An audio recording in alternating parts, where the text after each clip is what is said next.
Welcome to the Power of One. Today I'm going to be speaking with Andrea.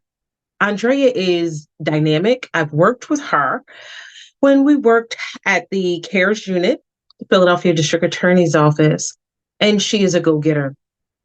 We were just having a conversation one day, and she told me about her journey. This young lady went from drugs to degrees. Please know where you start out does not determine where you will finish. Welcome to the show, Andrea. Andrea, tell me about your childhood and growing up in Philly.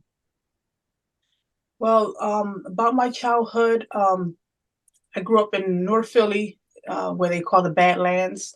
So I grew up around a lot of drugs, a lot of crime, a lot of shootings. I also grew up with my mom, not only doing drugs, but in the early 80s, but also selling drugs in the early 90s. Mm. And I learned what I saw and ended up mimicking what I grew up seeing.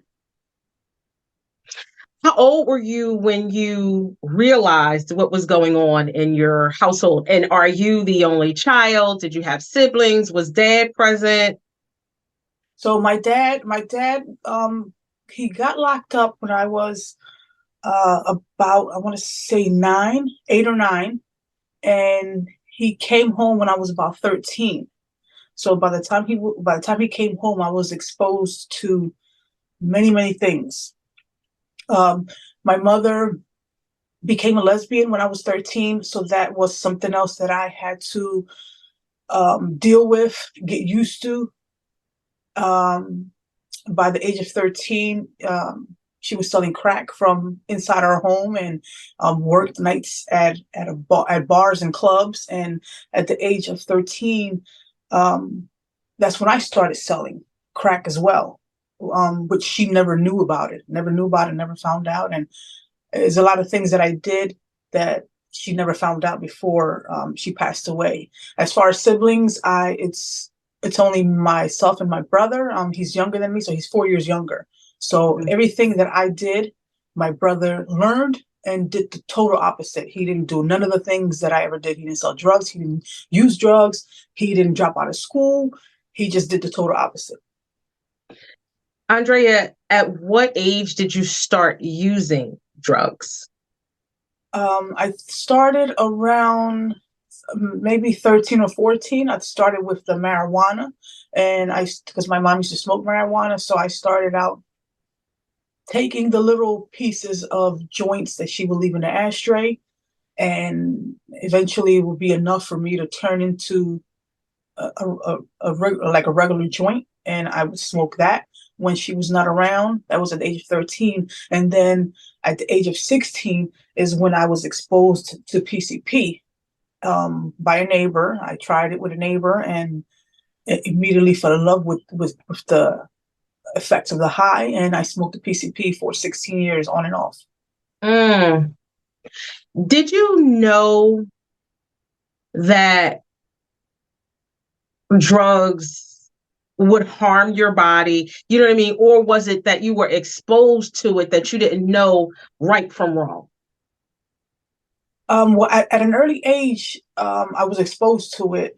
So, I mean, I heard people saying the drugs is not good, and of course, seeing things on TV. But besides my mother, her siblings, at one point, like in the late 80s, I remember growing up with all my uncles, they all did some type of drug, whether it was drinking or cocaine. So I've Mm. always had my immediate family around me always doing some type of drug. So to me, that was the normal, and everyone in my neighborhood was doing at least marijuana. So to me, I just grew up thinking that was the norm. The company you keep is a very powerful statement. Did you surround yourself with people who were doing drugs? Did you surround yourself with people who was selling drugs? And did you surround yourself with people who would take part in criminal activities? Yes to all of them, and the reason why is because, again, I grew up around that. I remember when I was about 8, one of my uncles, my mother's brothers, used to sell drugs around the corner from our house. And I remember coming home one day from school, and the police were already in my grandmother's house, raiding the whole house and searching Mm, everything. So from a very early age, I was raised seeing all that around me. I don't recall. The only sober one that I grew up around was my grandmother, mm, the only one that didn't use drugs or anything of that nature. But I looked more to everyone else than to, I didn't look at the positive figure in my life, which was my grandmother. I just looked at everyone else around me that was doing what seemed to be like cool things, and seeing mm, how they were acting and the things that they were doing. And that's what I thought was the cool thing for me to do. mm. And then in my neighborhood, it was just crime. In North Philly, what they call Badlands, there's nothing but crime there. There's nothing positive that ever happens there. So Mm. that's the nature that I grew up in. When you would get high off of PCP, like what would be the effect on your body? And were you in safe environments when you were getting high? I believe I was always. I mean, to be honest, when you live in North Philly, you live in the Badlands, you're probably never in any safe environment. But whenever I would get high, excuse me, um, I would say about at least 80% of the time it would be in my own home, in Mhm. my basement, and it would be when everyone was either when everyone was sleeping or the kids were at school, and my husband at that time was at work. So I would usually be 80-90% of the time be alone. I was never the one. I never got stopped driving under the influence. Um, if I did drive somewhere, I would go to a girlfriend's house and we would smoke there, and I would wait to sober up and come home. But I never drove around or hung out in in public places where I could be seen. My neighbors, all the time that I smoked, my neighbors, no one could ever say that they saw me high somewhere in the corner or in the park or anything like that. So you said the kids would be asleep. So you have children. Yes, I have children. I have two daughters. My oldest is 23, and she has a 1 year old daughter. So I have a 1 year old granddaughter. My youngest daughter is 17. She's in her last year of high school. She's about to graduate, and she has earned a full paid scholarship to That's UPenn wonderful. for nursing. Thank you. Great. And then my husband and I are also raising his two twin nine. They'll be 10 years old next month. They're two boys, they're his nephews, his brother's children. His brother's incarcerated. So we've been raising them. We've had them now for about 5 years. So you were getting high when you had your first daughter? Yes. Yes. Okay. So did you reflect back to, oh my goodness, I'm actually mimicking my mother's behavior because I saw my mom getting high. But so did you make that rationale in your mind? I'm going to get high in the basement so my child does not see me, but I'm still going to get high. Um, I always try to hide it, and I definitely the one person that didn't want to see me using was my child. Mhm. But at that time, I only had my oldest daughter. I didn't have my youngest daughter yet, so I always tried to hide it from her. But of course, when she got older, once she was about 9 or 10, she would see the way my body would react, and Mm. she would know something is wrong with my mom. But I never wanted to. She never actually saw me, passed out or spaced out, or never really saw me high. She would just afterwards she was know that there was something wrong with something different with her mom. So you said that you actually sold drugs. Did you sell drugs during that period when you had your first daughter? Yes. So um, I used to sell cocaine, and when I found out I was pregnant, my boyfriend at that time, my daughter's father, he had already been locked up. So he got locked up when I was 3 months pregnant. Actually, that's when I found out I was pregnant, was when he got locked up and I started to get morning sickness. And once the doctors found out that I was actually pregnant, so he ended up doing 3 years. So in order for me to continue to take care of, I guess financially take care of myself, I continued to sell the drugs that him and I were selling together. And I sold drugs up until the day that I gave birth to her. Mm. So during the day of my baby shower, which was in the summertime, I was in and out of the house where we were having a baby shower, but I was in and out also selling because that was my shift. It was an overnight shift.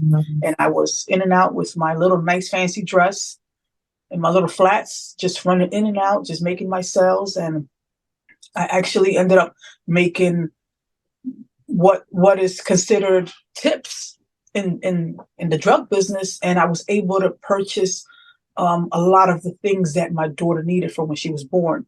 So a Mm. few days after the baby shower, I went into labor. November 5th of 2000, I went into labor. I had my daughter, and that November 4th was the last day that I sold drugs until the day before I gave birth. And after you gave birth, After I you went gave back to birth, selling drugs? no, ma'am. After I gave birth, whatever illegal money that I had, I used it to purchase whatever my child needed, so that I don't have to go back. And thankfully, with the things that I have in the baby shower, I didn't have to go back, and I did not want to go back because Mm. I didn't want to lose my child. So Mm.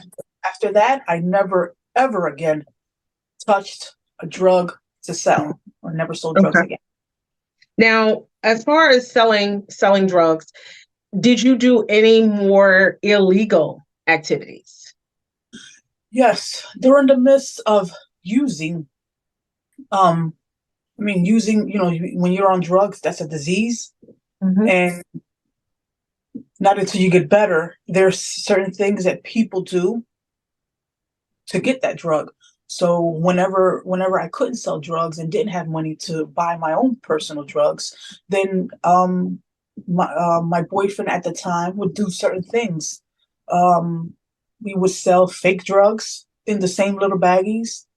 Hmm. Um, we also took part in sticking up or robbing a few people that would come from New Jersey to another block that I grew up on. I never did the robbing on the block where I lived or where I sold. I went to another neighborhood where I used to live at before when I was younger, and people would come there. That was called Lee Street, Lee in Indiana. Back then, it was like $1 million heroin block. They used to Mm. call in the early '90s, and people would come from all over to get their heroin there. And so he would park on the sidewalk right next to the entrance of an alleyway, and I would have on a long coat with a small sawed-off shotgun. And I think I probably did that like 3 times. And when the people would come and park up, we already knew who they were, because they did not look like they belonged in our neighborhood. So that's how we Mm. knew what they were there for. And as they would pass the alleyway, I would come out and put the gun to them and make them get back in their car. And I would have a bag, and I would tell them to put everything in the bag. Give me, the whatever they had. Mm. Um, if they had any beepers, purses, wallets, of course, the drug money, and even their car keys. Mm. And did that a few times. And we would make them leave walking. And by the time, they would leave walking, we would throw their car keys back in the car, and then we would get in the car and leave. So we did that quite a few times until I had my own scare. And with another group of friends that I did something similar with, one of the people that we actually robbed while we were walking actually ran into us a few blocks later. And he was with one of his peoples in a vehicle, and they jumped out on us, pulled their gun out, and made us give back whatever we took from them. And Mm. that was the last time that I um, did something like that. Mm. Mm. Now, did you ever serve time in prison? Yes, I've been arrested many times. However, I served a year. twice, and then the first time was when my oldest daughter, when she was born in 2000, in November of 2000, so March of 2001, when she was only 3 months old, was the first time that I got incarcerated, and I ended up doing a year. And by then, I had other open drug cases, and I caught a new case. Um, I can't recall what the new case was, but I had prior open cases, and that's what made me sit for a whole year. Came out on probation, so that was in 2001, and then I was working and clean for a while, but then I ran into an old friend, relapsed again on the PCP, started smoking PCP again. And then another time when I got arrested and did a year, my youngest daughter, I repeated the same exact cycle. When my Mm, youngest daughter was born, I got arrested. The only thing, she wasn't 3 months, she was 3 years old. mm, She was 3 years old, and I ended up getting arrested again for a year. That time, I had cashed a fake check, and when the police came to my house, my boyfriend at that time, said it's your best to go turn yourself in. So he took me to the station. I turned myself in, and I ended up doing a year for that. By then, I still had prior cases, and I sat in there for a whole year. Came out, and when I was released I got arrested in 2009. When I was released in April of 2010, that was the last time that I stepped foot on State Road, and the last time that I came encounter with any police illegal criminal activity. Never got mm. arrested again. How did you turn your life around? Okay, so the last time I was incarcerated, I met Mothers in Charge, and I give this credit all to Mothers in Charge. I met Mothers in Charge when I was in prison. They had a class called Thinking for a Change. Mhm. I decided to take the class, but I decided to take it because I just wanted to get off the cell block and just get out for a little bit. But then I started to hear the ladies from Mothers in Charge give the class, and something clicked. And I said, wait a minute, I actually do need this change. So I Mm, started to take it serious. And the class lasted for maybe like 12 weeks. It lasted for about 12 weeks. And I didn't miss a session. And I learned. I learned how to think. It's called Thinking for a Change. So that's exactly what I learned. I learned how to think for a change. And then it wasn't until then that I started to think about about my past. When I was mm, 13, 15, 16, 19, and I was like, oh my God, this whole time I've been doing everything wrong. I've mm, been doing everything, the bad way. And I started to just think for a change, and not react before making a decision. So I was like, I'm done. This is it. I'm going to take my chance. And I prayed on it, and I asked God to give me the patience and the wisdom to try to change my life. And I actually made a promise to mm, my higher power. If you give me the opportunity to come out and stay away from that drug, because I blamed everything on that drug, on that PCP. If you give mhm, me the opportunity to stay away from this drug, I promise that I will never go back to my old ways. And there's more than just, when you say old ways, there's more than just stealing, lying, and selling mhm, drugs. There's behaviors. mhm. I promise that I will never go back to my old behaviors. And he has not let me down, and I know that he will never let me down. So Right. I'm going to return that, and I will never let him down.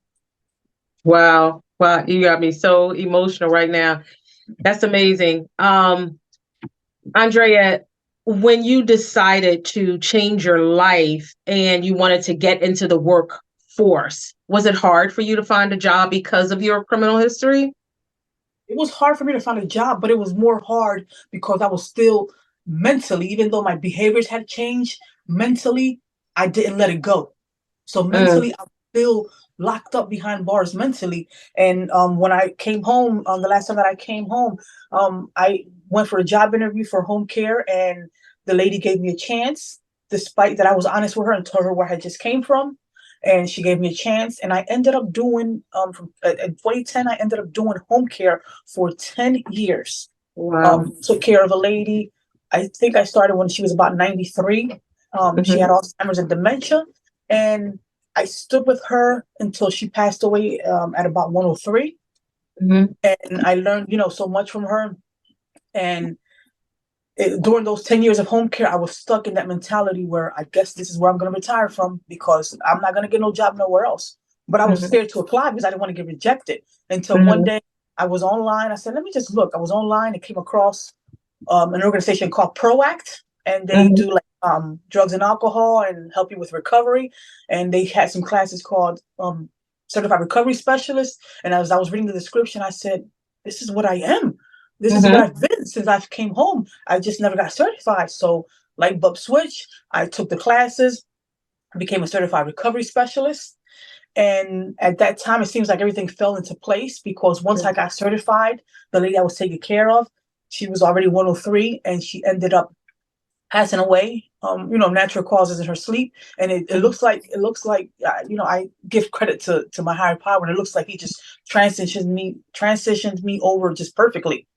Mm-hmm. Sadly, she passed away. I gained all that experience with her and learned how to become patient with Mm-hmm. that 103-year-old woman that I was taking care of. So I learned how to be patient and I transitioned into the recovery field, got certified as a recovery specialist. I took additional trainings, became a family recovery specialist, also a community health worker as well. So I had 3 different certifications. And Okay. I worked in a female recovery house as a program manager. Worked for the PAD program, Police Assisted Diversion program. I worked with a criminal background. I was working inside the 22nd Police Station. Okay. And um, and then now I am working, although I have a criminal background, I am working now at the Philadelphia District Attorney's Office. Which is awesome. Which is awesome. And guess what, Andrea? That is restorative justice at its best. You are such an amazing person.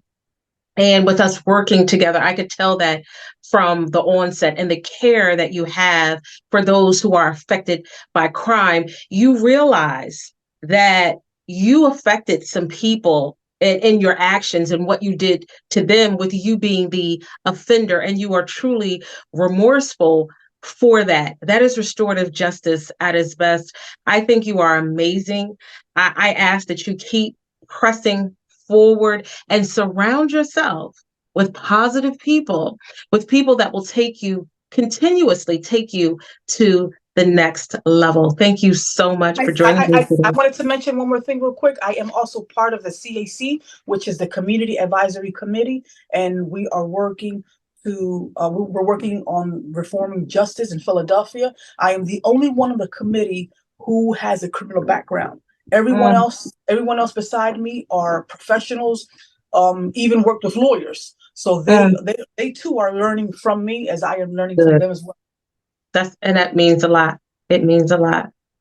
Thank you so much for joining me today. And just because you've made some bad decisions in your life, it does not mean that that is the end all to be all. Thank you so much. Thank you for having me. Thank you so much for joining me today. All of us have gone through some things, but it does not define who we are. All of us have made bad decisions in our lives. And again, it does not define who we are. Keep pressing forward, but surround yourself with great people, positive people, and people that love you. Peace and love.